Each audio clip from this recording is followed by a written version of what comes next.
কারণ তোমাদের ভ্যারাইটি আর তোমাদের যেভাবে বোঝাও জিনিসগুলো এভরিডে সেটা খুবই ভালো।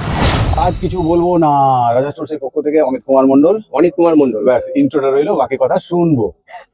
আমি অনেক দিন ধরে এখানে আসার প্ল্যান করছি, আমি গত 8-9 মাস ধরে তোমাদের এখানে দেখছি কনস্ট্যান্টলি ভিডিওস। আর একটি বিশেষ ঘোষণা, আগামী 23 জানুয়ারি থেকে আপ টু 26 জানুয়ারি পর্যন্ত আপনাদের সকলের প্রিয় রাজা স্টোর ক্লোজ থাকছে। খুব এক্সাইটেড, মানে অনেক অপশনস ছিল কিন্তু আমি কনস্ট্যান্ট একটাই ছিল, না আমি দাদাদের দোকানে যাবো, কারণ তোমাদের ভ্যারাইটি আর তোমাদের যেভাবে বোঝাও জিনিসগুলো এভরিডে সেটা খুবই ভালো।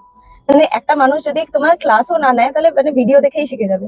মানে কিছু রিজনস ছিল, ফাইন্যান্সিয়াল ইস্যুস হচ্ছিল, টাইম হয়ে উঠছিল না, মানে আমি লিটারালি ফ্রাস্ট্রেটেড হয়ে যেতাম যে আমি আসতে পারছি না। আর আজকে আসার পর থেকে আমি খালি চোখ ধাঁধিয়ে যাচ্ছে, আমার মনে হচ্ছে কি নেবো। আজকে অনেক কিছু মিস আউট করে গেছি, আবারও আসবো, আবারও ওই এক্সাইটমেন্টটা রইলো আসবার। এবার যেন কিছু করে নিয়ে এসে দেখাতেও পারি, সেটাই চাই।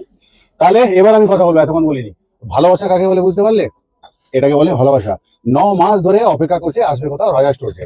কাদের রাজা স্টোর্স? তোমাদের রাজা স্টোর। আমরা তো বসে থাকি তোমাদের জন্য, কখন আসবে তোমরা, তাই না? তাহলে বাইরেও মানুষ দাঁড়িয়ে রয়েছে, দেখতে পাচ্ছ তোমরা। এরা কারা? এরা ভালোবাসার মানুষ। ভেতরে বসে আছে কারা? এরাও তো ভালোবাসার মানুষ। আর দেখছে কারা?